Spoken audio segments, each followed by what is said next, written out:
मैंने आप सबको ऑलरेडी पीडीएफ सेंड कर दिया है, ठीक है, ऑफ कॉस्ट एंड रेवेन्यू का मैंने पीडीएफ भेज दिया है। यहाँ पे जगह होगा देखो, साइड में, हाँ,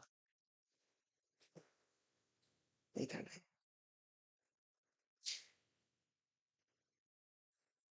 इधर। वो वायर को नीचे से वायर, हाँ इधर। Thank you. बस नीचे रख देना चाहिए। ओके, तो रेवेन्यू वाला चैप्टर अपना पेंडिंग था, दोनों का सॉफ्ट कॉपी आपको भेज दिया गया है। बाय टुमारो और by the next class when you come, you can collect the hard copies of the chapters also, cost and revenue का। ठीक है, सॉफ्ट कॉपी मैंने आपको ग्रुप में शेयर कर दिया है, दोनों चैप्टर का, कॉस्ट एंड रेवेन्यू। कॉस्ट वाला जो चैप्टर है उसमें जो चार्ट्स है वो आपका मिसिंग, मतलब मिसिंग नहीं, मतलब जानबूझ के खाली छोड़ा गया है। तो जब आपको प्रिंट आउट मिलेगा तो उसमें जो भी आपका यू शेप कर्व है और जो भी रिलेशन वाला कर्व है उसको आप लोग हाथ से बना लीजिए, जो आपने कॉपी में बनाया है बेसिकली उसको आप लोग हाथ से एक बार के लिए उस नोट्स में बना लीजिएगा कॉस्ट। तो आपका प्रैक्टिस भी हो जाएगा और रिविजन भी हो जाएगा आपका, ठीक है। हाँ, आज जो चैप्टर हम लोग खत्म करना है, chapters name is what, revenue.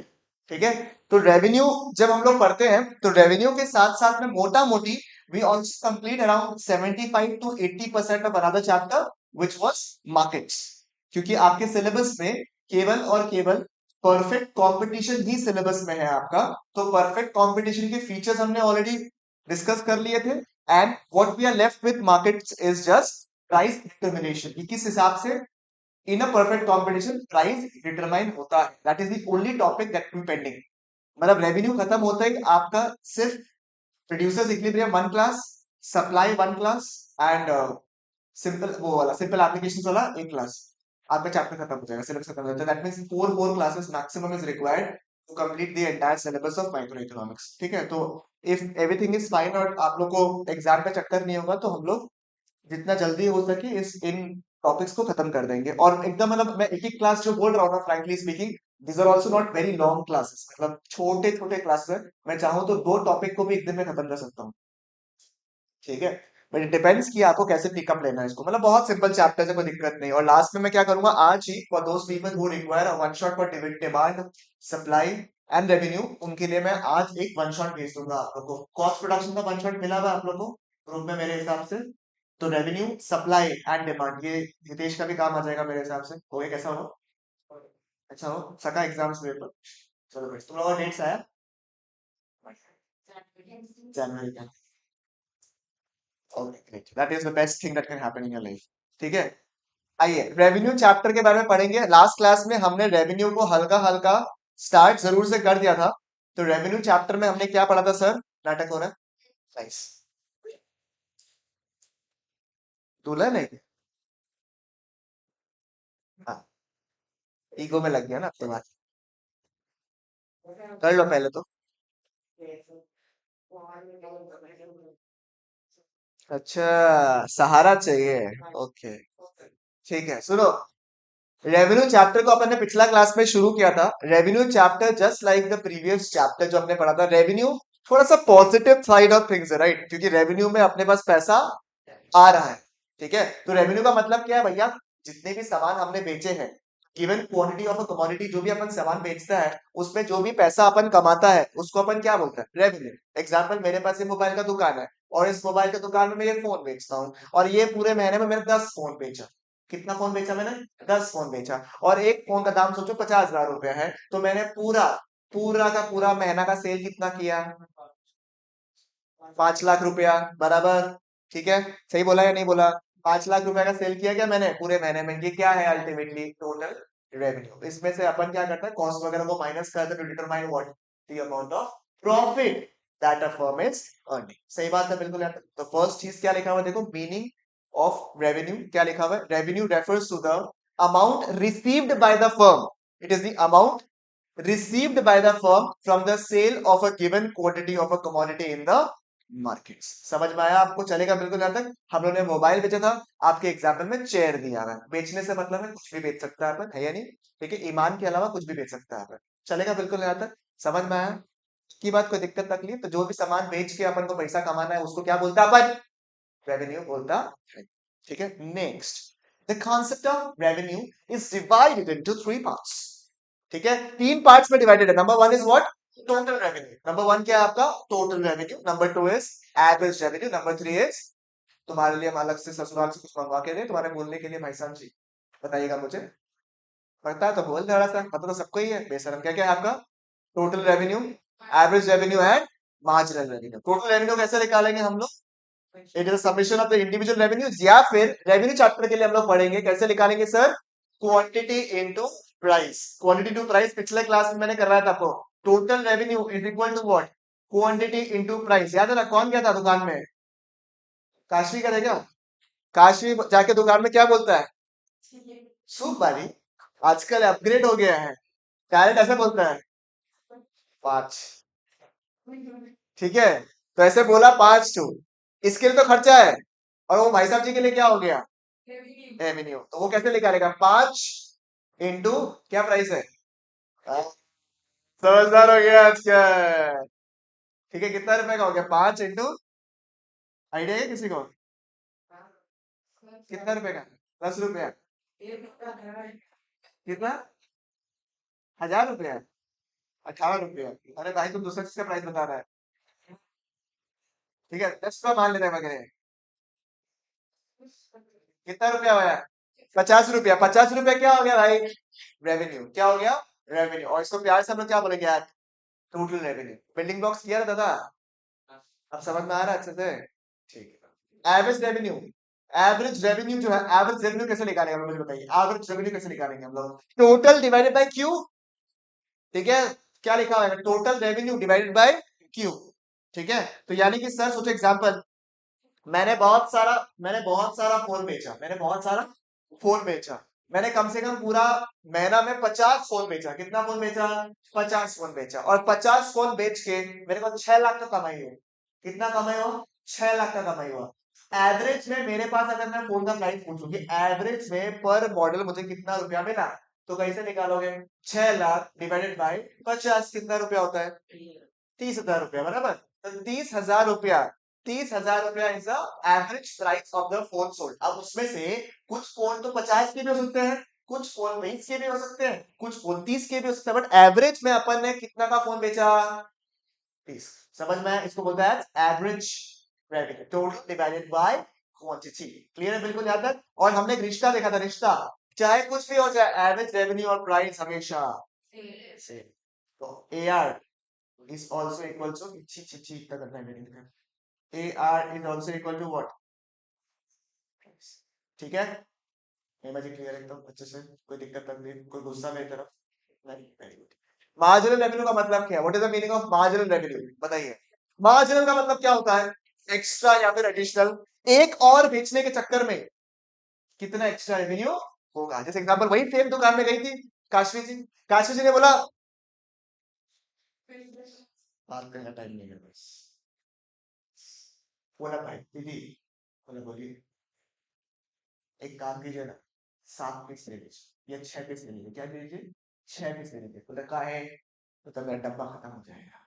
आपने पूरा डब्बा तो ले ही लिया है, 6 पीस बचा हुआ ये दूसरे। ठीक है, एक एक्स्ट्रा, एक एक्स्ट्रा जब वो बेचेगा, एक एक्स्ट्रा जब वो बेचेगा तो उनको एक्स्ट्रा कमाई होगा या नहीं होगा? कमाई होगा या नहीं होगा? तो वो क्या बोलेगा? मेरा मार्जिनल रेवेन्यू इतना आया। सही बात है या नहीं? मुझे बताइए पक्की बात। जैसे हर पैकेट में उसे 10 रुपए मिलता था, every packet sold used to get in 10 rupees. अब ये बोला कि भैया सुनो, हमको इसे दरकार नहीं है आपका एक पैकेट का, तो आप बोल रहे हैं इसलिए थोड़ा कम लगाइए, 6 पैकेट है, थोड़ा कम लगाइए। बोलते ठीक है भैया, दीदी आप एक काम कीजिए, 18 रुपए मतलब 8 रुपया दे दीजिएगा मेरे। कितना रुपया? 8 रुपया में 8 रुपया दे दीजिएगा इस लास्ट पैकेट का। तो आप मुझे बताइए what is the marginal revenue that is earn from the 6 packet of, कितना? कितना कमा रहा है? 8 रुपया कमा रहा है। सही बात है या नहीं है? चलेगा बिल्कुल ऐसा, बिकॉज एक्स्ट्रा बेचने के चक्कर में कितना रुपया आया बाजार में? 8 रुपया। कैसे निकालेंगे sir? Marginal revenue equal to what? T R N minus 1, यानी कि मार्जिनल रेवेन्यू कैसे निकालता है? करंट पोजीशन का टोटल रेवेन्यू कितना है माइनस इसके पहले कदम में कितना था। सही बात है या नहीं? मुझे बताइए, पक्की बात, कोई दिक्कत तकलीफ? नहीं सर, एग्जाम्पल बताइए, जब इसने एक पैकेट लिया था तो इसे कितना रुपया लग रहा था, मुझे बताइए। 10 रुपया। दो पैकेट का दाम कितना है? ओ सॉरी, 18 हो गया ना, होना चाहिए था 20। अरे डिस्काउंट लिया था ना 2 रुपया का। ठीक है, तो आप मुझे बताइए, ये फर्स्ट पैकेट में, ये दो पैकेट्स में, ये फर्स्ट गलत लिखा मैंने, ये क्या लिखूंगा मैं, एक पैकेट में, और ये कितना, दो पैकेट्स में। आप मुझे बताइए रेवेन्यू कितना एक्स्ट्रा आया? 8 रुपया एक्स्ट्रा आया या नहीं आया? इस 8 रुपया क्या बोलेंगे अपन? मार्जिनल रेवेन्यू बोलेंगे अपन। क्या बोलेंगे उसको? Marginal revenue. वो कैसे निकाला? सर करंट पोजीशन में टोटल रेवेन्यू है ना, करंट पोजीशन में जो, करंट पोजीशन में जो total revenue minus previous position को क्या कर दो आप, करंट पोजीशन का टोटल रेवेन्यू को आप प्रीवियस पोजीशन से क्या कर दो, माइनस कर दो, तो मुझे क्या मिलेगा?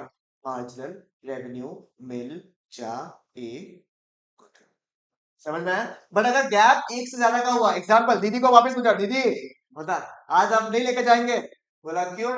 बोलते एक्स्ट्रा सामान आया हुआ है, एक्स्ट्रा पावर वाला आया हुआ है। ठीक है, जुबान केसरी था ना, उसमें केसर था ना, केसर प्लस इलायची भी है उसके अंदर, स्पेशल पैक।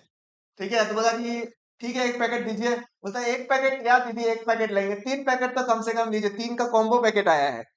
तो 3 पैकेट ये ले लिया। अब मुझे बताओ उस केस में अगर उसका एक्स्ट्रा रेवेन्यू निकालने का है तो कैसे निकालेगा? मार्जिनल रेवेन्यू कैसे निकालेगा sir? Delta T R by delta Q. Delta represents what? Change. Delta represents what? Change. भैया टोटल रेवेन्यू कितना चेंज हुआ divide by total number of packets कितना एक्स्ट्रा लेते, कितना लिया था ये? समझ में आया ना? ये कब होगा? जब एक से ज्यादा का गैप होगा। बहुत बढ़िया। ठीक है, रिलेशनशिप पूछा है हर चैप्टर में, रिलेशनशिप। ठीक है, रिलेशनशिप बिटवीन रेवेन्यू कॉन्सेप्ट, ये आपने ऑलरेडी पढ़ लिया। जब प्राइस क्या रहता है आपका? कांस्टेंट। प्राइस कब कांस्टेंट रहता है मुझे बताइए? इन the case of, in the case of what? Perfect competition. याद है ना, मैं मोमो बेचने वाला था। ठीक है, और मोमो का क्योंकि सेम क्वालिटी, सेम सब कुछ, सेम साइज, टेक्सचर, क्वालिटी सब कुछ सेम, तो दाम भी क्या रहेगा? सेम। मैं भी सेम मोमो बेच रहा है, भाई साहब जी भी सेम मोमो, बस एग्जाम के चक्कर में बिजी थे। अभी दोनों दिन हम लोग मोमो ठेला लगाएंगे। ठीक है, मोमो ठेला। ठीक है, हम भी ठेला लगाए, ये भी ठेला लगाया, वो भी ठेला लगाया, कितने। ठीक है, सेम मोमो बेच रहा है हम लोग, सेम एग्जैक्ट डुप्लीकेट मोमो बेच रहा है। तो आप मुझे बताइए प्राइस भी दोनों का क्या रहेगा? सेम रहेगा। तो ये कौन से मार्केट में एग्जिस्ट करता है? परफेक्ट कॉम्पिटिशन, सब कुछ परफेक्ट है। समझ में आया ना? तो उसमें प्राइस क्या रहता है? Constant. One of the features in the case of perfect competition was what? Price remains constant. और दीदी आप ये बताइए, जब प्राइस कांस्टेंट रहता है तो चार्ट कैसा होता है? प्राइस जब कांस्टेंट रहता है तो कैसा रहता है चार्ट? बिल्डिंग ब्लॉक्स में बताए हम।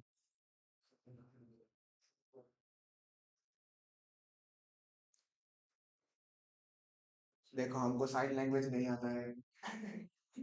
सीख लेगा तो बोलेगा तो। हमको एकदम से आता है। हिंदी, इंग्लिश, इंग्लिश ये हिंदी था ना, ये हिंदी था, ये इंग्लिश, ये बड़ा आता है ना तुमको अच्छे से। बोल रहे पैरेलल टू एक्स एक्सिस कैसे होगा शेप? इतने से आंसर तो बता दिया तुमको। अरे पैरेलल टू एक्स एक्सिस में क्या सोच रही है? इधर एक्स एक्सिस रहता है, इधर वाई एक्सिस रहता है। पैरेलल मतलब क्या होता है? पैरेलल। ठीक है, और इसको क्योंकि हर इंपॉर्टेंट चीज जीवन में कहाँ आता है? वाई में आता है आपका। एक्स कभी भी इंपॉर्टेंट ऐसे भी आपको जीवन में होता नहीं है, वाई इंपॉर्टेंट रहता है क्योंकि वाई इज अ पॉसिबिलिटी, है ना, Y is a possibility. And X, अरे ये मजाक में बोल रहे हैं, ये याद नहीं करना है। एग्जाम में बोलते हैं हर इंपॉर्टेंट चीज भैया दीदी एक्स में नहीं आता है, वाई में रहता है, वाई इज अ पॉसिबिलिटी। ऐसे मत बोल देना। ठीक है, मैम बोलेगा कहाँ से लाते हो इतना उच्च ख्याल। ठीक है, तो इसलिए क्या है, वाई का तरफ आता है आपका प्राइस, इसलिए प्राइस जब पैरेलल रहेगा तो वो क्या रहेगा? कांस्टेंट। एंड नेक्स्ट वाला केस में क्या है? When price, when the price falls with the rise in output, ये नॉर्मल इनपरफेक्ट कंपटीशन में क्या हो गया ऑलरेडी। अरे राजदीप साहब ये जैकेट कब खरीदे थे आप? 6 महीना हो गया ना, 6 महीना पहले कितना में खरीदा था? अरे अप्रोक्सीमेट बता दो, एग्जैक्ट हमको एमआरपी नहीं चाहिए। 3,000, 4,000, 5,000, 2,000। ठीक है, अब एग्जाम्पल सोचो अगर फ्रेश पीस भी सेम पीस रखा हुआ है 2,000 का, आप लोग राजदीप क्या 2,000 में खरीदेगा? सेम फ्रेश पीस रखा हुआ है 2,000 रुपए में नहीं रखेगा, क्योंकि अभी 6 महीना पुराना डिजाइन था, मान लो एक बार के लिए। ठीक है, और 2,000 रुपए का इसका आप नहीं दोगे, कि नॉर्मली सामान का दाम क्या होता है over the period of time normal goods में?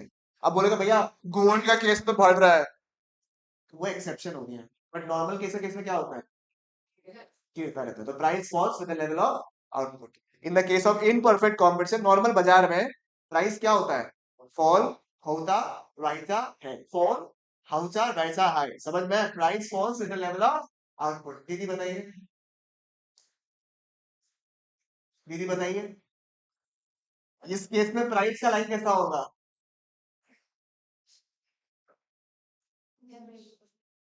प्राइस का चार्ट कैसा होगा मेरा दीदी? इससे तुमको बुआ बुलाता है।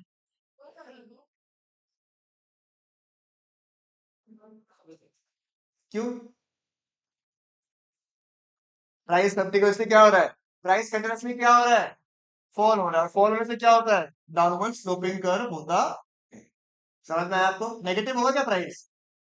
ये करेक्ट है क्या चार्ट? प्राइस नेगेटिव कर दिया, सीधी अलग लेवल पे जा रहा है। प्राइस नेगेटिव का मतलब समझ क्या हो रहा है, कि मैं आपको पढ़ा रहा हूँ और मैं ही आपको पैसा भी दे रहा हूँ, thank you for study from me, thank you. ये कब होगा, जब एवरेज रेवेन्यू भी नेगेटिव होगा, तब क्या होगा, मैं सर्विस भी दे रहा हूँ, साथ में आपको पैसा भी दे रहा हूँ पढ़ाने का। समझ में आया क्या? ये पॉसिबल है क्या नॉर्मल लाइफ में? ऐसा होता है क्या नॉर्मल लाइफ? नहीं होता। समझ में आया? It can not be what, negative. Downward sloping होगा बट नेगेटिव जनरली नहीं होगा। प्राइस रेंज, प्राइस रेंज कौन सा, प्राइस रेंज, और price is equal to what, price is equal to what, हाँ? बड़ा तुमको यहाँ से वहां सुनाई दे रहा है, विश्राम दिमाग में लगाएगा अपना ना। क्या बोला? प्राइस और क्वांटिटी सेम होता है, price is equal to what, A R. ठीक है, price and A R equal, price and average revenue are what, equal. पिछला बार इतना प्यार से डब्बा दिखाया था, याद है? सेम सेम प्राइस था, सेम ही सेम। ठीक है, कैसा कैसा लोग आता है मेरे पास, ये बात में करेंगे। जनरल रिलेशनशिप है, नॉर्मली जब जनरल रिलेशनशिप का बात करते हैं तो वो कॉम्प्लिकेटेड रहता है, इजी रहता है। नॉर्मली रिलेशनशिप कैसा होता है, कॉम्प्लिकेटेड होता है भाई जनरल में, देखो इस चार्ट की तरह। बाकी नॉर्मल रहेगा तो जिंदगी साथ में। हाँ, वाह भाई, ये बच्चा समझदार मेरा बच्चा लोग है, ये सब प्रमाण है कि तुम मेरा बच्चा है। ठीक है, वेरी गुड। अरे कृतिन, उसका खाएगा तो इतना बक क्यों रहा है? हाँ हाँ, ठीक है, relationship between what, AR and MR, AR and MR in the case of its case, the price remains constant. सुनो, when the price remain constant कौन सा मार्केट में होता है? प्राइस कब कांस्टेंट रहता है दादा, परफेक्ट कंपटीशन में, इनपरफेक्ट कंपटीशन में? परफेक्ट कंपटीशन में प्राइस क्या रहता है, कांस्टेंट रहता है। तो कांस्टेंट रहेगा तो प्राइस सेम रहेगा, तो एआर भी सेम रहेगा, क्योंकि प्राइस और एआर कैसा है, सेम सेम है। हितेश और कृतिन की तरह है, सेम हमेशा नहीं है क्या सेम, तो उसने छोड़ दिया। सेम नहीं दोनों का, अच्छा हमको लगा कृतिन और हितेश एकदम सेम सेम रहता है। हाँ, कृतिन तुमसे ये एक्सपेक्टेड नहीं था हम लोग।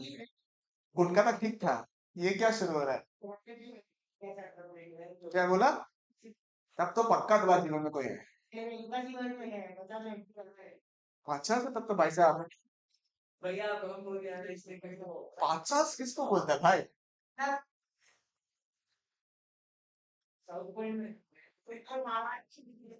एवरेज रेवेन्यू एंड एमआर, ठीक है, जब प्राइस क्या रहता दादा, दादा इज कांस्टेंट, तो क्या रहेगा, प्राइस क्या रहेगा, कांस्टेंट रहेगा, एआर भी क्या रहेगा, कांस्टेंट रहेगा, एमआर भी क्या रहेगा, कांस्टेंट रहेगा। ठीक है ना? टेबल याद है क्या सर? टेबल दिखाओ ना एक बार के लिए। सर टेबल है ही नहीं क्या आपके पास में? नहीं, आप खुद बना दो। ओके, ये क्वांटिटी है, ये देखो, सुनो हम आज ही रेट क्लियर करके आए हैं, तो ये मतलब नहीं तुम और डिस्ट्रक्शंस कराओ मेरा। ठीक है, क्वांटिटी, प्राइस, उससे क्या आएगा, टच, फिर अर, और लास्ट में हम कुछ नहीं बोला। ठीक है, क्वांटिटी क्या होगा, 1 2 3 4 5 7 8 9 10, और प्राइस क्या रहेगा आपका, 5 5 5 5 5, क्योंकि प्राइस हमेशा क्या है, कांस्टेंट। कितने डिस्टर्ब कर रहे हैं तुमको कितने, तुम सुधर जाओ तो मेरे बच्चे बोल, ये तो जानवर भी तुमको हाफ पैंट में बुलाएगा। जल्दी बताओ। मजाक कर, बताओ बस। प्राइस इंटू क्वांटिटी क्या होता है? T are. Price into quantity से क्या मिलता है? T are. बताओ। अमेजिंग।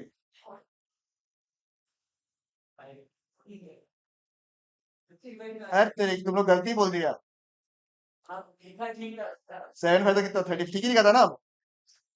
75, फिर 8 5 40, 45। हम लिखे 45 में 75 बोल रहे हैं कृतिन। 25। अब मुझे बताओ, टी आर कैसे निकालते हैं हम लोग? T R divided bye Q. T R को डिवाइड करो क्यू से तो कितना आएगा? सर ये हम करते हैं, ये हम करता है। Please please let me do the tough part please. सब में क्या होगा? ओए कृतिन, ओ कृतिन, देख रहा है क्या? क्या प्राइस और ए आर क्या होता है विनोद? सेम होता है। ठीक है, एक पहला नमूना हुआ तो तुमको पता है ना, फैन भी चला कर रखा और कान में ढक के रख रखा है। कितना हिपोक्रेसी है दुनिया में। एक तो गुटखा तुम खुद के बात कर, गुटखा तुम के बात कर, समझ में नहीं आ रहा। पता नहीं है। बताओ एम आर कैसे लिखा था? टी आर, अरे इधर इधर लड़ा झगड़ा नहीं। T R minus T R N minus one. तो पहला केस में क्या होगा? 5 कितना है? 10 - 5 कितना होता है? 5। 15 - 10 5। 20 - 15 क्या समझ में आया बच्चा लोग को? सब में क्या होगा? आ जाएगा। तो एम आर क्या होगा? इन the case of perfect competition, in the case of perfect competition, can I say price is equal to what? Is equal to what? एक चीज और लिखे क्या? एक चीज और लिखे? अब मुझे वो बता पाएगा? यहां तक तो अपन ने पिछला क्लास में कर लिया था। ठीक है, ये लो। ठीक है, एम आर समझ में आया? एक चीज और लिखने वाला हूँ, अब देखता है कितना को आता है। अभी तो फन एंड गेम्स चल रहा था लाइफ में। अभी मुझे बताओ, देखता है किसको किसको दिमाग है। मैंने लिखा डी। डी अगर आपको जानना है, मैं लिख रहा हूँ डिमांड। एनीबडी?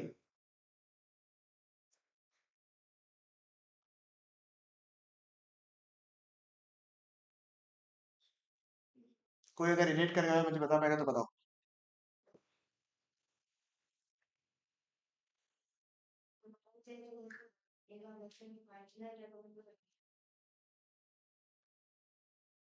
डिमांड उन कॉन्टेक्स्ट में नहीं बोल रहा, आपको क्वांटिटी डिमांडेड नहीं बोला मैंने, डिमांड बोला। क्वांटिटी तो बढ़ेगा ही ना, क्वांटिटी तो कांस्टेंट नहीं रहता है, देख ही लिया आपने। क्वांटिटी तो इंक्रीज हो ही रहा है। डिमांड क्या है बताइए? चलो मैं आपको लिंक पढ़ाता हूँ, ये मार्केट्स चैप्टर का। वैसे बहुत जीवन में आनंद आता है आपको जब आप थोड़ा सा फॉर्मेशन लेवल पे पहुंच जाते हो। तो ये मार्केट चैप्टर बहुत मजेदार है। क्यों बोले? ये डिमांड जो है ना किससे रिलेटेड है पता है आपका? इलास्टिसिटी ऑफ डिमांड से। इलास्टिसिटी ऑफ डिमांड में आपने सबसे पहला कौन सा पढ़ा था? डिग्रीज ऑफ इलास्टिसिटी में सबसे पहला कौन सा पढ़ा था? Perfectly elastic curve. याद है ना आपको? परफेक्टली इलास्टिक कर्व में क्या था? Parallel to the X axis. वहां पे भी प्राइस क्या था? कांस्टेंट था। वहां पे भी प्राइस क्या था? कांस्टेंट। और डिमांड बढ़ते जा रहा है, causing it to be what? Parallel to the x axis where ed is what? Infinite।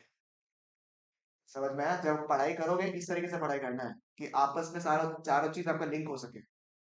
ठीक है, तो ये आपके नॉलेज के लिए मैंने बता दिया डी वाला पॉइंट। जब आप फाइनल लेवल पे पढ़ोगे तब आपको डिमांड वाला कॉन्सेप्ट दिमाग में रखना पड़ेगा कि अच्छा पेपर अगर आया तो आपको पूछ सकता है ये वाला part, how do you link. आप कॉमन सेंस लगाओ ना वहां पे, क्योंकि देखो अगर हम लोग पैरेलल टू एक्स एक्सिस का बात करें, पूरा का पूरा इकोनॉमिक्स में you have 2 3 parts only when it is parallel to the x axis। one, when ed is infinite। सब समझदारी की तरह पढ़ोगे ना, इको बहुत आसान हो जाएगा। प्रॉब्लम होता है कि आप लोग पढ़ते ध्यान से नहीं हो या पढ़ाते ध्यान से नहीं है आपको। Number one is what? When ed is infinite यानी कि perfectly elastic curve. Perfect perfect में हमेशा क्या होता है? पैरेलल। परफेक्ट में हमेशा क्या होता है? पैरेलल। किससे? एक्स या वाई से? X axis. तो ये दो इंस्टेंस हो गया जहां पे ed इनफाइनाइट है, तो भी क्या होता है? Parallel to the X axis. दूसरा, इस वाला केस में जब price is equal to A R is equal to M R, तो बी क्या होता है आपका parallel to the X axis. सभी के क्या है, सभी के सभी क्या है, कांस्टेंट है, तो प्राइस भी सकता है, एमआर भी सकता है, और एआर भी हम लिख सकता। तीसरा तीसरा केस, दो इंस्टेंस बता दिया आपको मैंने, एक मार्केट यहाँ पे बता दिया रेवेन्यू वाले चैप्टर में, दूसरा मैंने किसमें बताया आपको, इलास्टिसिटी ऑफ डिमांड में। नंबर 3 इज व्हेन टीएफसी का केस। टीएफसी क्या रहता है आपका, constant, it is what, parallel to the X axis. समझदार की तरह पढ़ना पड़ेगा, दिमाग में सेट हो गया कि तीनों कर्व कहाँ कहाँ आएगा। ठीक है। सिमिलरली यू शेप्ड कर्व किसमें किसमें होता है, मुझे बताओ, यू शेप्ड कर्व किसमें किसमें होता है, AVC, very good. AFC is not U shaped curve, ATC, very good. AC, AVC and ATC, यानी कि average variable cost curve and average total cost curve, दोनों को दोनों क्या है, यू शेप कर्व। रीजन एक ही है, क्या, लॉ ऑफ वेरिएबल प्रपोर्शंस। हो गए यू शेप खत्म। यूनिक शेप्स में आओ, यूनिक शेप्स में, यूनिक किसमें किसमें है सर, दो चैप्टर में यूनिक यूनिक है, दो चैप्टर में यूनिक यूनिक है सर। जैसे एक है आपका इन the case of consumers equilibrium, ये कौन सा, अरे यही, अरे यही इंडिफरेंस कर्व, थोड़ा अलग है ना, convex to the origin. PPC क्या है, कनकेव। तो अगर वैसे भी यूनिक पे भी नहीं डालना है तो कनकेव कन्वेक्स एक ही है, क्या, पीपीसी और आईसी कर्व, बराबर। सर उसके अलावा एकदम मस्त नाम वाला, यूनिक नाम वाला रेक्टेंगुलर हाइपरबोला, वो शेप से अपने आप में अलग ही है, वैसा कोई कर्व ही नहीं है, तो वो अपने आप में नाम बोलने वाला कर्व है। AFC, rectangular hyperbola, falls with the level of output, never touches the X axis. अब है डाउनवर्ड स्लोपिंग कर्व। अब क्या है, downward sloping curve. Downward sloping curve कौन सा होता है, मुझे बताइए। डाउनवर्ड स्लोपिंग बोला, यू नहीं बोल रहा है, डाउनवर्ड, खाली डाउन ही गिरता रहता है, बताइए। प्राइस गिरेगा तो ठीक है, मान लिया एक बार डाउनवर्ड स्लोपिंग कर्व है, ठीक है। एक में बताता हूँ आपको एमयू कर्व। एमयू में क्या था, law of diminishing marginal utility.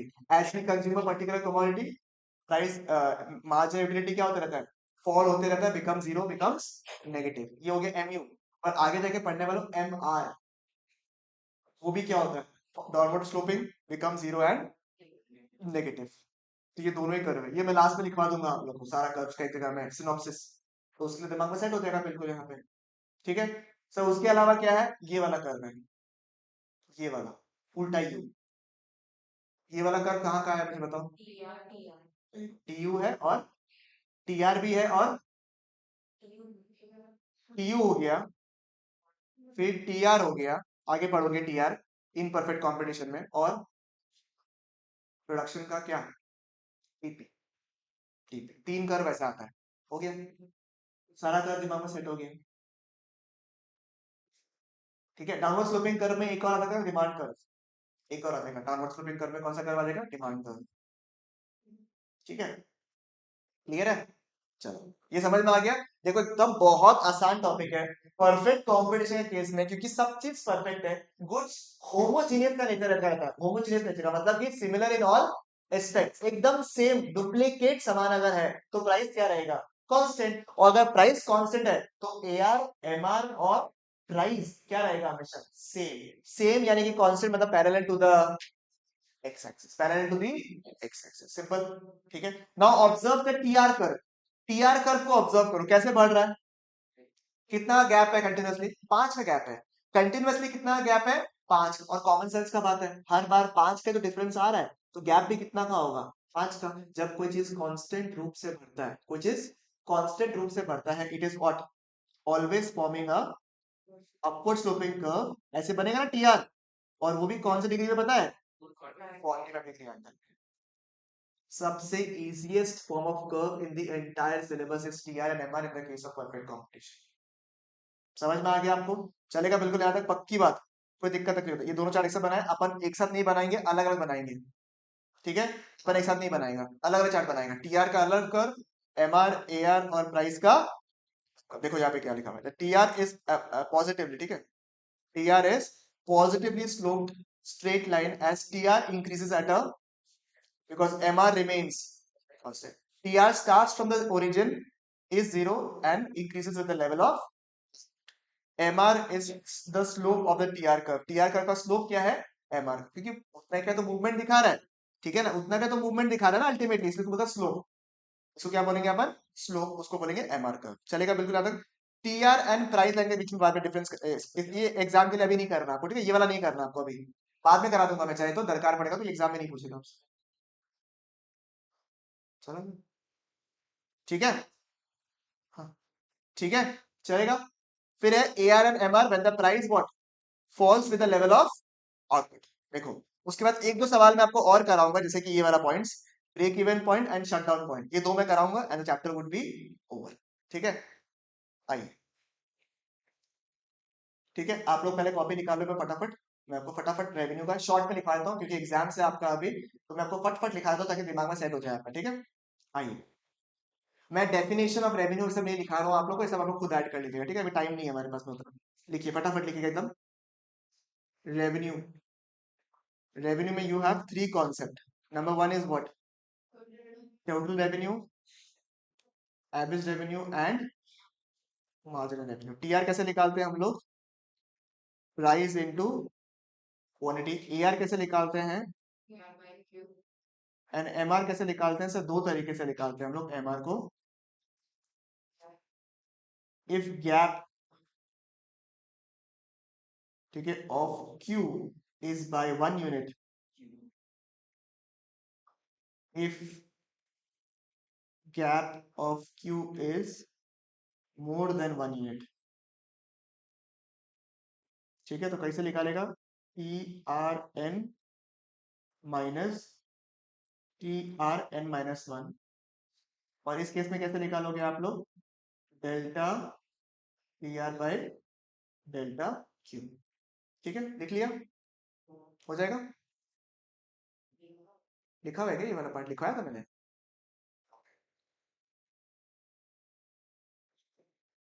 Done.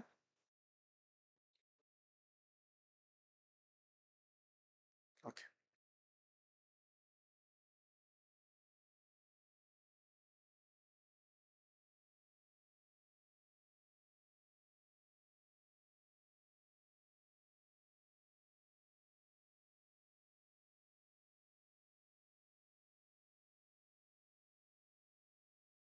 हो गया। Next,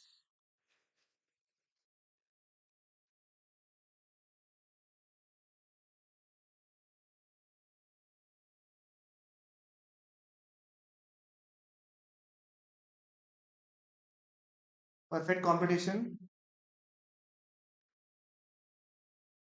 imperfect competition. और एक तीसरा आता है आपका, इधर में लिख लीजिएगा, मैंने लिखा नहीं है आप लोगों ने यहाँ पे, एग्जाम में कम ही पूछता है बट लिख के रख लो, जनरल रिलेशनशिप।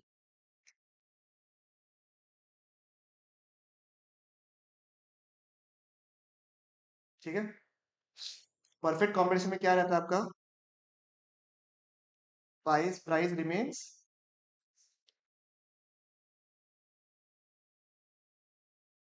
ठीक है, price remains what, constant. Quantity, price, T R, A R and M are.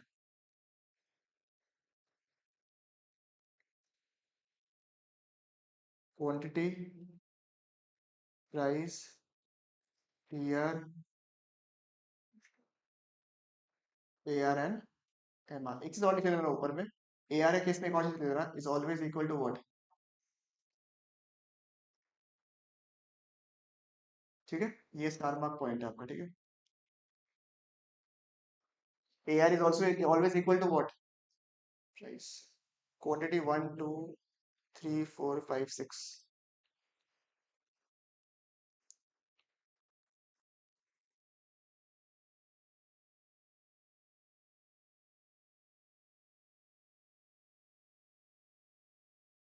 ये टेबल्स मैंने बहुत बार बना दिया इसलिए मैं इतना दिमाग नहीं लगा रहा हूँ। ठीक है ना,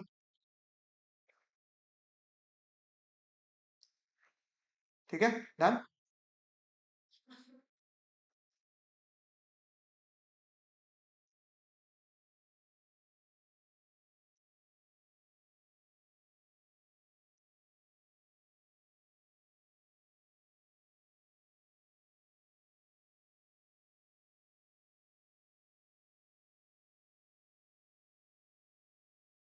ठीक है,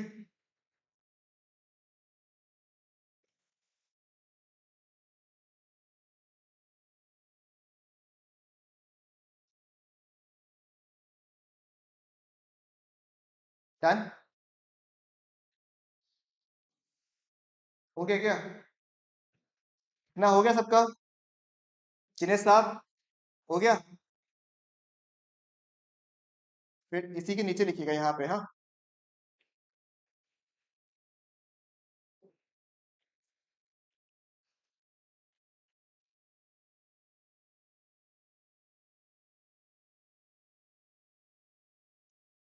AR/MR price remains parallel to x-axis because it remains what? Constant. ठीक है, सो जाएगा और तो नहीं चाहिए मेरे हिसाब से। फिर TR कर्व अगर बनाना तो बताओ कैसे बनाएंगे हम लोग?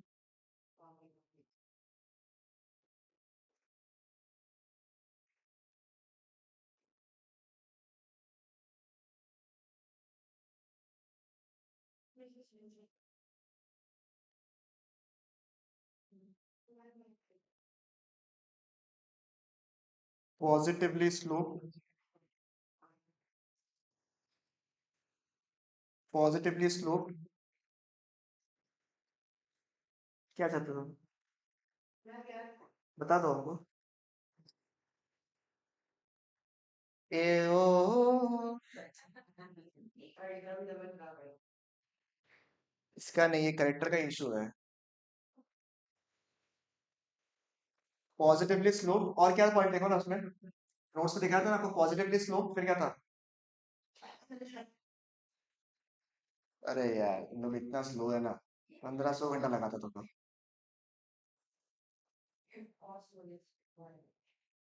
पॉजिटिवली स्लोप स्ट्रेट लाइंस हो गया।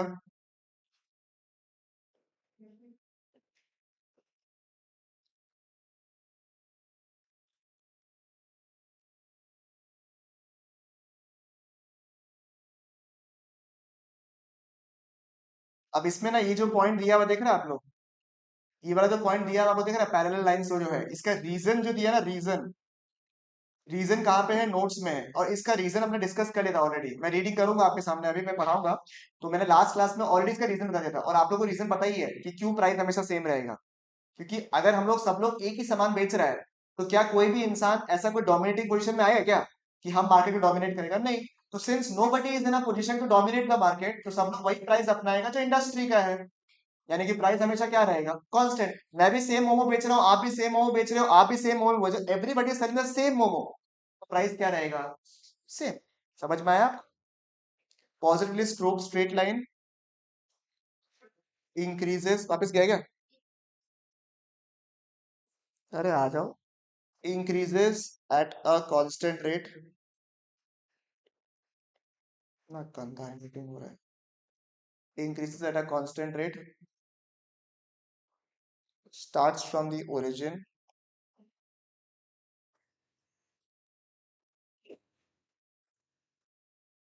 starts from origin, slope of TR is what? MR. MR is the slope of TR.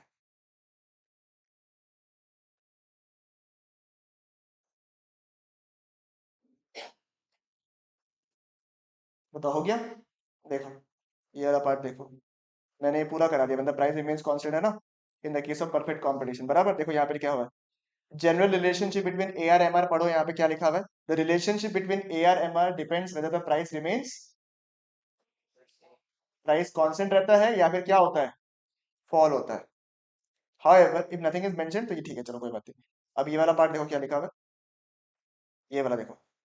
देखो मतलब अगर कुछ भी मेंशन नहीं किया हुआ है ना, क्वेश्चन में कुछ भी मेंशन नहीं किया हुआ, तो ये वाला चार्ट बनाने का है अपने को, ये जनरल रिलेशनशिप है, ये अभी तक किया नहीं है अपन ने, ठीक है ना? यहाँ पे आइए, when the price remains constant, ये तो खत्म कर दिया हमने। क्या लिखा हुआ देखो, तो when the price remains same at all output level, no firm is in a position to influence the market price of the product. A firm can sell more quantity of a commodity at the, it means the revenue from each additional unit is equal to AR. As a result, both AR MR curves are what? Horizontal straight lines parallel to the x axis समझ में आया आपको? तो ये language पकड़ लीजिएगा आप लोग, ठीक है? लैंग्वेज इससे उठाना है आपको। मैंने रफ में लिखवा दिया आप लोगों को, लैंग्वेज इससे ले लीजिएगा आप, ठीक है? कि why it is parallel straight line, simple सा बात है। In the case of perfect competition, since there are large number of buyers and sellers, लिखवाना है क्या आप लोग को ये वाला पॉइंट? लिखवाना तो बोल, तो लिखवा देता हूँ, कोई दिक्कत की बात नहीं, 2 मिनट लगेगा मेरे को। पक्का?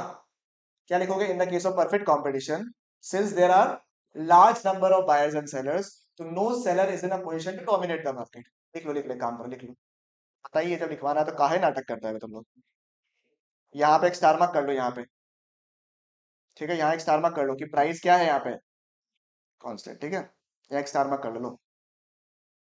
Since in the case of PC म्हणजे, पीसी म्हणजे क्या? परफेक्ट कंपटीशन, ठीक है? कोई भूल जाएगा, ठीक है? Perfect competition, there are what, large number of, BNS क्या होता है? Buyers and sellers selling which goods, same ही यूज करेगा आपसे, ठीक है ना? क्या यूज करेगा? होमोजेनियस गुड्स, ठीक है? No seller is in a position to dominate the market. Hence, price remains what?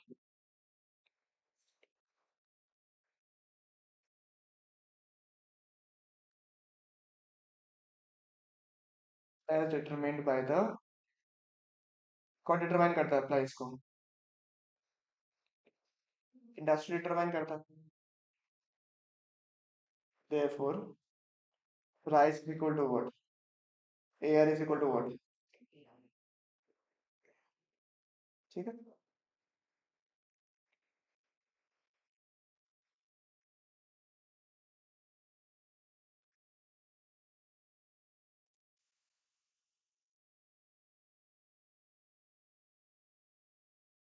Horizontal straight line parallel to the x-axis.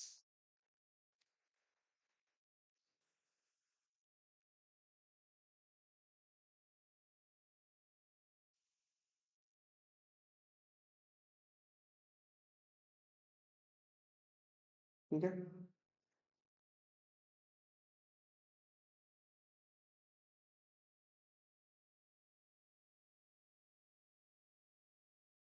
चलो, मतलब इनपरफेक्ट कॉम्पिटिशन में क्या होता है बताइए? नॉर्मली क्या होता है? प्राइस क्या होता है? फॉल होता है। Price falls with the level of output. जैसे जैसे आउटपुट बढ़ता है, वैसे वैसे प्राइस क्या होते रहता है? गिर जाता है। तो price falls with the level of output.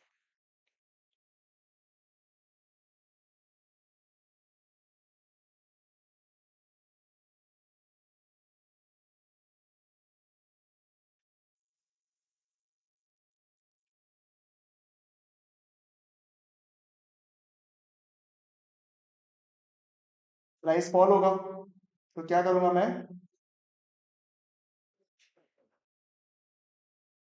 ठीक है, चलो इसको क्या कहता था इसका, 6, 5, 4, 3, 2, ठीक है?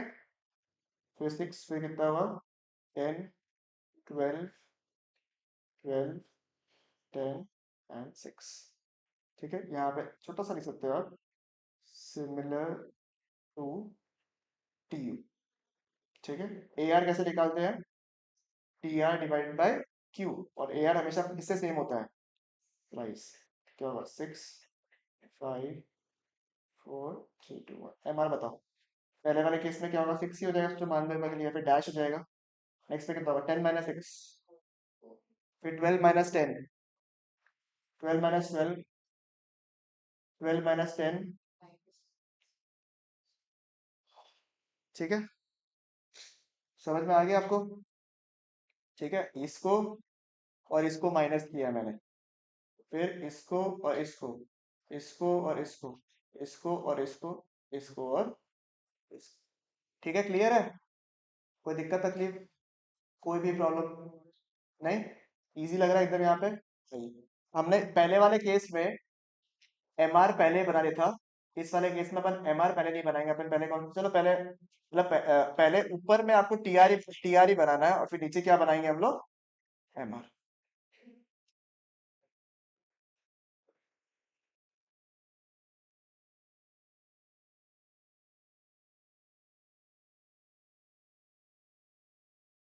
अलग अलग बनाएंगे टी आर, और नीचे वाले में क्या रहेगा आपका, A R and M are.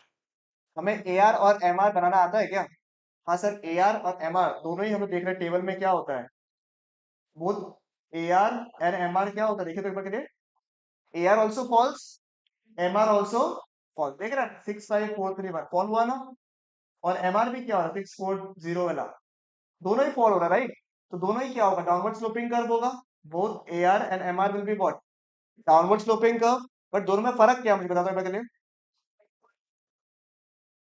M are जो है वो क्या हो जाएगा, एम आर जीरो भी हो सकता है, नेगेटिव भी हो सकता है, बट ए आर कभी भी जीरो और नेगेटिव नहीं हो सकता। तो बात दिख ही रहा है क्लियरली, बनाइए।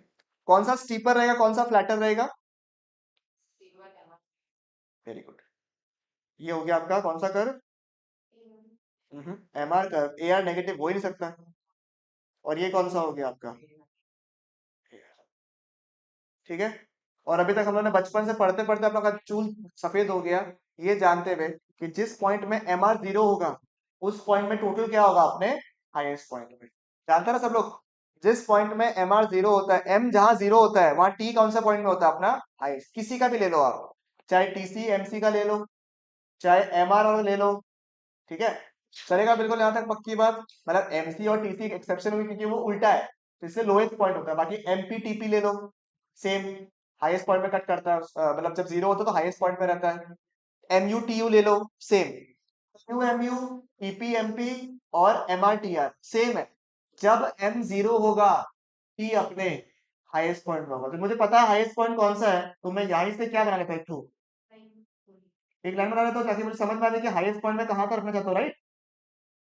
सही बात, ठीक है, बराबर। अब चलिए टीयू को देखिए, अब टीयू को देखिए एक बार के लिए। हो गया, ये बन गया यहाँ तक सबका। पहले यहाँ तक बना लो सबको, पहले लो, बना लो पहले, उसके बाद मैं टी कराऊंगा। ए आर एम आर समझ में आ गया ना। एम आर क्या होता है, जीरो और नेगेटिव होता है, थोड़ा स्टीपर है। स्टीपर मतलब थोड़ा सा एक्स वाई के पास में, वाई एक्स की तरफ है थोड़ा सा, समझा ना। और ए आर क्या, थोड़ा फैला हुआ है, फ्लैट फ्लैट है हल्का सा, ठीक है। बना लो बना लो, पहले बना लो, उसके बाद डिस्कस करते हैं आगे। बना लिया।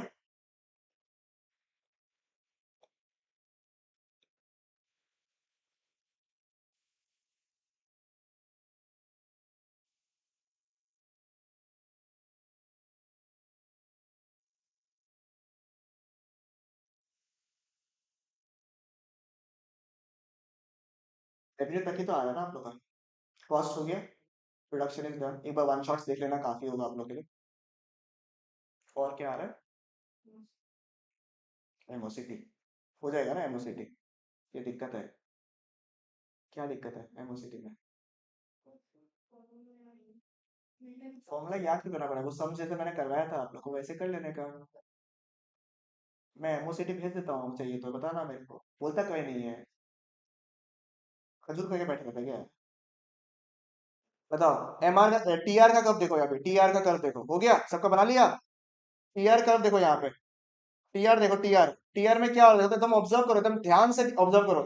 पहले बढ़ रहा है, फिर कहाँ पहुंचा, हाईएस्ट पॉइंट में पहुंचा, देखो हाईएस्ट पॉइंट में पहुंचा क्या। उस समय एम आर क्या होता है, जीरो होता है। तो पहले बढ़ा, फिर हाईएस्ट पॉइंट में पहुंचा, फिर क्या हो गया, डिक्रीज हो गया। और जिस पॉइंट तक एम आर जीरो था, वहां तो हाईएस्ट पॉइंट में पहुंचा, फिर क्या हो गया, डिक्रीज। एंड सिमिलर टू कौन सा कर्व है, यू कर्व, एग्जैक्टली सेम है, exactly same. M U curve, ये भी एम आर कर्व भी किसे सेम है, एम यू कर्व से, ठीक है। चलेगा, तुम्हारे लिए एक्सेप्शन है, बाकी लोग का एम यू टी यू बहुत स्ट्रॉन्ग है, ठीक है। और अपन शुरू से ऐसे लिंक से पढ़ा है, तो दिक्कत भी नहीं होगा आपको कभी भी। अभी हम लोग लास्ट चैप्टर में आने वाला सेकंड चैप्टर का डिस्कशन कर रहे हैं, अगर आप लोग को याद है, आई एम नॉट सेइंग कि 100% याद है, बट अगर 70 80% वीकली याद है कि हाँ ऐसे कुछ तो था, मतलब आप लोग का काफी अच्छा स्टेटस है अभी, ठीक है। आइए, इसको बढ़ाया आपने, हाईएस्ट पॉइंट बचाया फिर गिराता है। ये कौन सा कर्व हो गया? टीआर। ठीक है।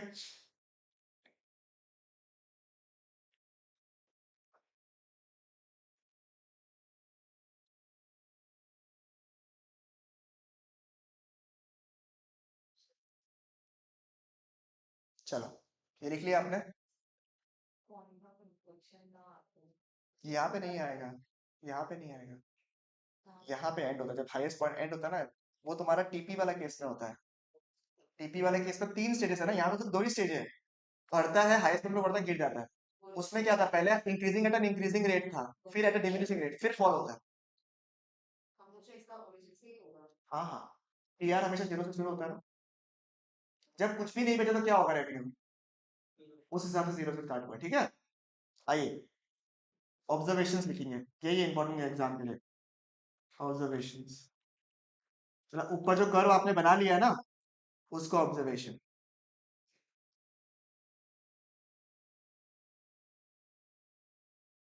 नंबर 1 एक साथ में लिखवा रहा हूँ, यहाँ पे रिलेशनशिप और ऑब्जर्वेशन साथ में लिखा रहा हूँ आपको। ठीक है। MR curve is steeper, MR curve is steeper than कौन सा कर्व? AR curve.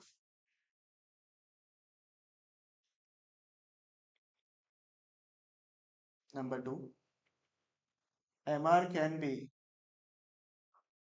0 और नेगेटिव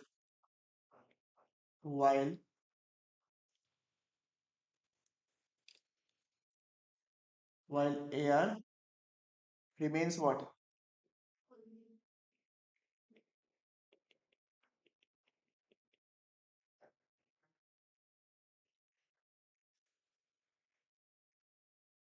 ठीक है। नंबर 3 को आप यहाँ पे आर लिख देना, आर मतलब रिलेशनशिप हो गया। ठीक है, थर्ड पॉइंट रिलेशनशिप का बताया, थर्ड फोर्थ पॉइंट जो है रिलेशनशिप का। ठीक है। हाँ, 2-3 पॉइंट ही है। ठीक है। As long as M R is positive, देखो एम आर इज इंक्रीजिंग नहीं लिखा है, एम आर इज क्या लिखा है? पॉजिटिव। मतलब जब गिर भी रहा है तो भी जब तक पॉजिटिव वैल्यू है, जब तक क्या है? पॉजिटिव, तब तक टीआर क्या होगा? TR what happens? TR increases. क्या बोला? Very good, at a decreasing rate. ठीक है। अब ये पुराना यहाँ पे लिखा हुआ नहीं था, बट ये ऐड कर सकते हो क्योंकि आपको आता है ये वाला कॉन्सेप्ट। ठीक है। नेक्स्ट, व्हेन, ये भी रिलेशनशिप वाला ही पॉइंट है, व्हेन एम आर इज 0 क्या होगा? Very good, P R is at its, ठीक है, मैक्सिमम पॉइंट। कोई दिक्कत? ठीक है। And last but not the least, M R becomes what? Negative, T R starts.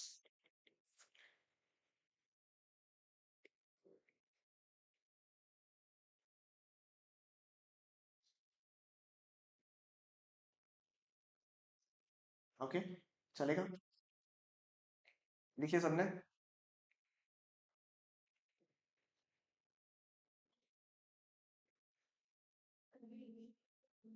हाँ, ये भी रिलेशनशिप का पॉइंट, ये तीनों रिलेशनशिप का पॉइंट है, ये ऑब्जर्वेशन है। डन, क्लियर है बिल्कुल यहाँ तक? ठीक है। लिखना हो गया सबका? किसी का भी पेंडिंग? लिखो लिखो।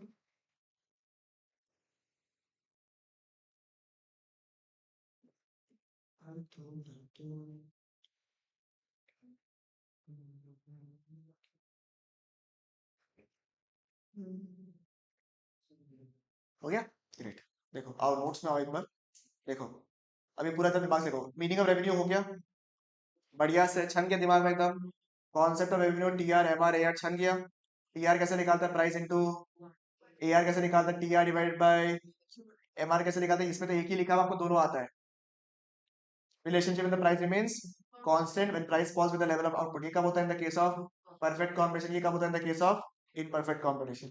ठीक है, ये नहीं चाहिए, मतलब ये चाहिए, मतलब अभी नहीं रहा है। Next, when the price remains first है, तो ये वाला हमने करा दिया। ठीक है, इजी।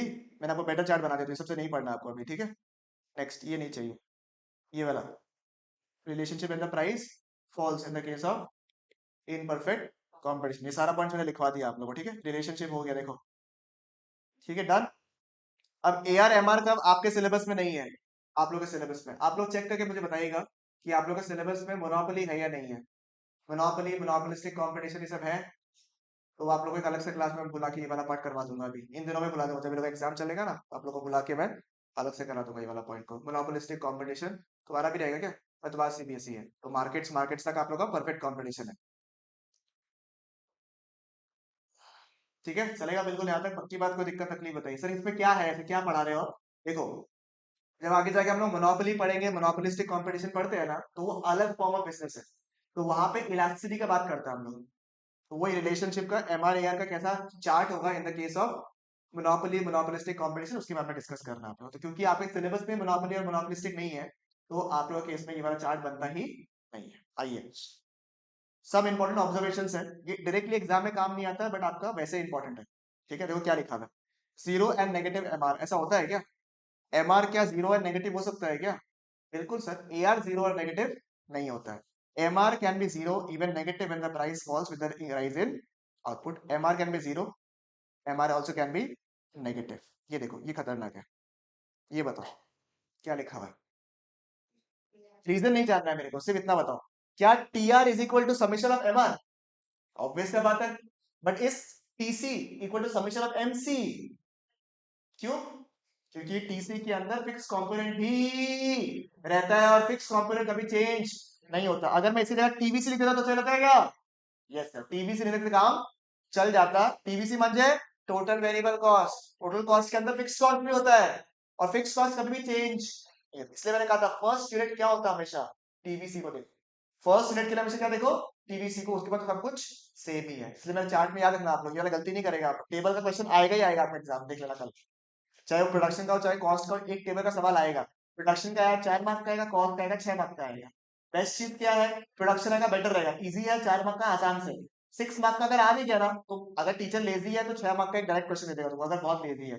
नॉर्मल जो स्टांस रहता है वो रहता है कि अगर 6 मार्क का सवाल है तो और भी आना चाहिए, ये नियम होता है।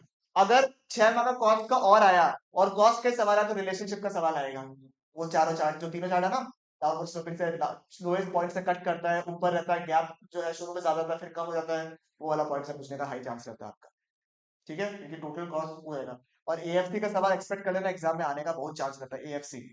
प्रोडक्शन में बात करें तो लॉ ऑफ वेरिएबल प्रोपोर्शंस, ये तो बहुत ज्यादा ही बेसिक क्वेश्चन है, जो आता ही आता है हमेशा, हमेशा ही आता है। लॉ ऑफ वेरिएबल प्रोपोर्शन एक कांस्टेंट क्वेश्चन है जो आता ही आता है। कॉस्ट का मैंने आपको बता दिया, रिलेशनशिप, एएफसी, ये दोनों बहुत इंपॉर्टेंट है। और टेबल्स और हॉट्स अगर आप लोग करके चला गया हल्का हल्का, जो मैंने करवाया था आप लोगों को। और रेवेन्यू में most likely they will ask you on imperfect competition. Perfect competition आ गया तो भैया आपका तो सोने पे सुहागा टाइप्स हो गया।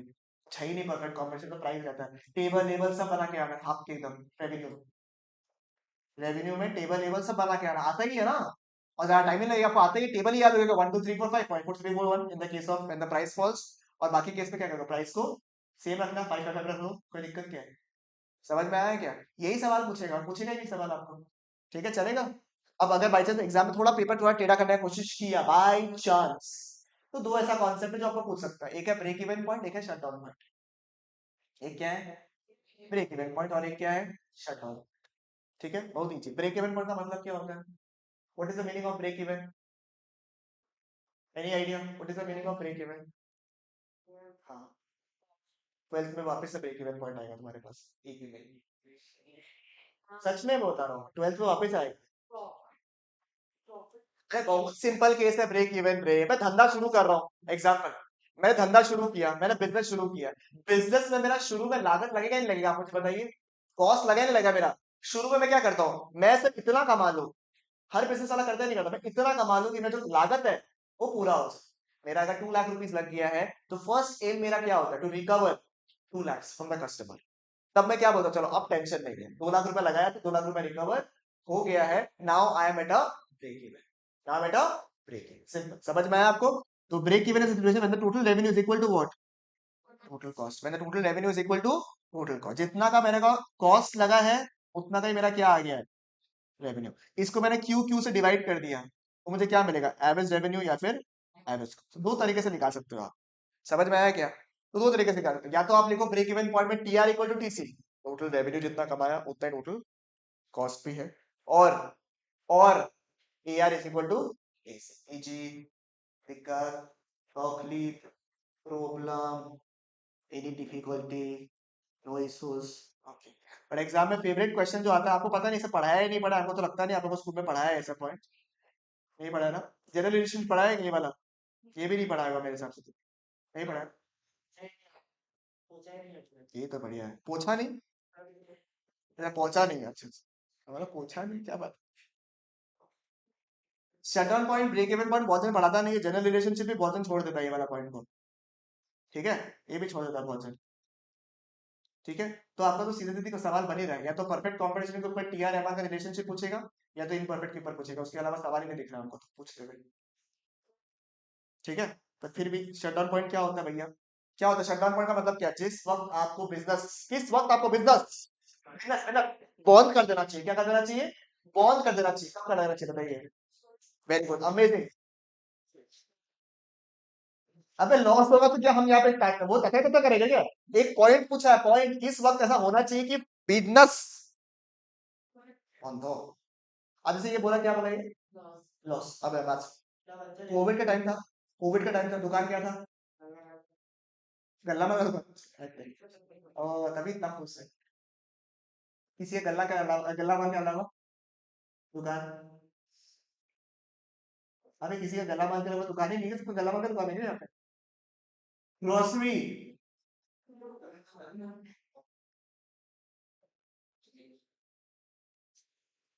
अरे खुद का दुकान ही कंफ्यूज हो गई क्या?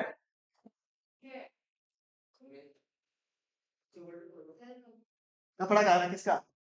हाँ, कपड़ा का दुकान अपना क्या हुआ था कोविड के टाइम में, बंद रहा हुआ था, ठीक है। अपना खर्चा तो वही लगा ना, भाड़ा लग रहा था, सैलरी लग रहा था, रेवेन्यू आया नहीं, technically we were at loss, बंद कर दिया, नहीं किया ना, लॉस कब, अच्छा, बंद कब करना, किस पॉइंट में बंद करेंगे, प्रॉफिट नहीं मिल रहा था यहाँ पे तब भी हम बंद नहीं किया।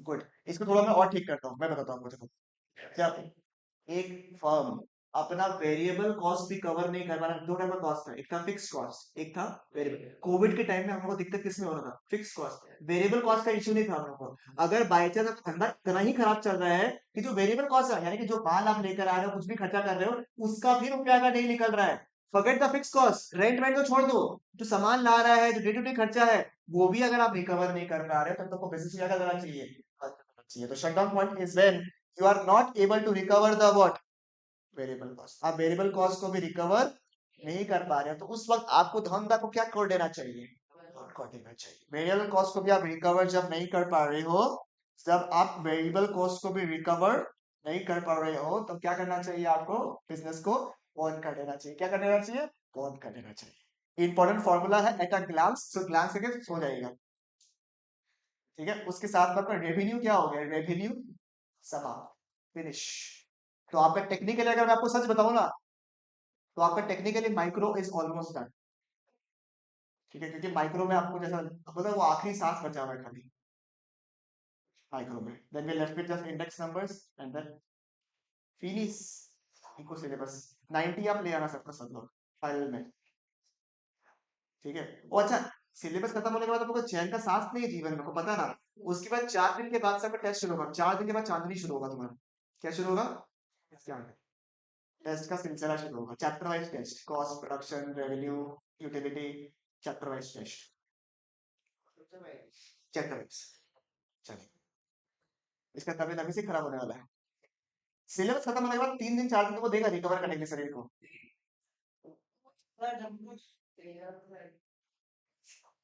रिस्क का है, पीछे से लेगा, पीछे से, पीछे से लेगा, आगे का जरूरत पढ़ना है ना क्लास, अभी तो बैठ के इसको रिवीजन करना है, बैठ के इसको करना है, उसको करना है, ये चीज ही देंगे पहले, ये चीज ही देंगे आपके लिए, नहीं नहीं, मेरा ये चीज ही होता है, तो कॉस्ट में कोई डाउट आप लोगों के एग्जाम के हिसाब से कोई डाउट आपको एमओसीटी भेजना है ना मेरे को एक्स्ट्रा पैसा ले लेगा सोचता है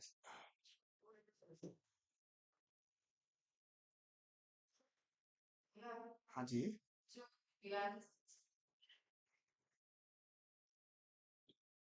हाँ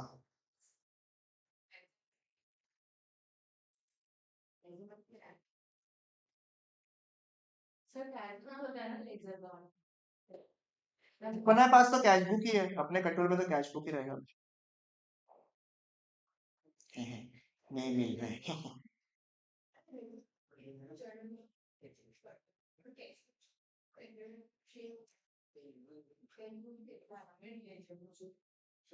हाँ जी सर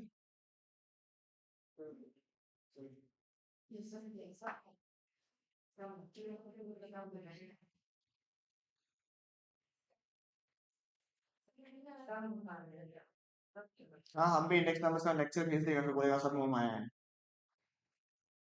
नॉनसेंस सब मोम आया है हाँ, माया निकाल देगा कौन सा सप्लाई वाला पार्ट इससे उल्टा कंज्यूमर वाला पार्ट कब था लोग बात जो इक्विलिब्रियम पे टफ बोलते हैं थोड़ा सा ये चैप्टर्स तो इजी हो गया था अपने लिए। तुम एक बार वन शॉट्स देखो जाके जाके वन शॉट्स देख लो सबका वन शॉट तुम लोग को भेज देता है भेज दे सब सब हो जाए तुम लोग चार बोलो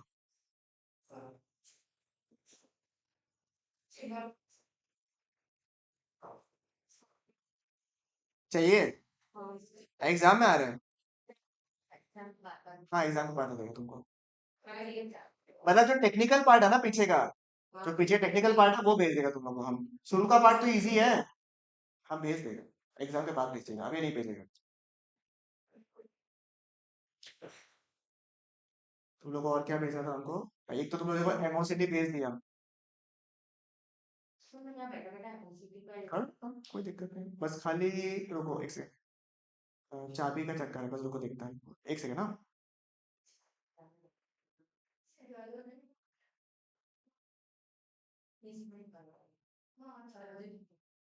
भागना मत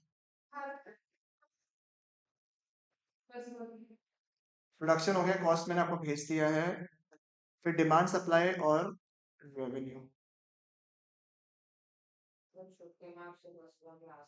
छुट्टी मिलेगी क्या तुम लोगों को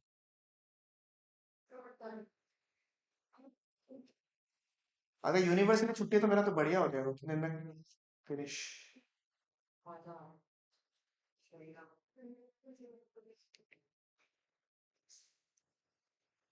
आराम से हो जाएगा कुछ सिलेबस में है ही नहीं सीरियसली क्या मेहनत हुआ बता दो मेरे लिए हमको एक भी लेक्चर लंबा नहीं लिया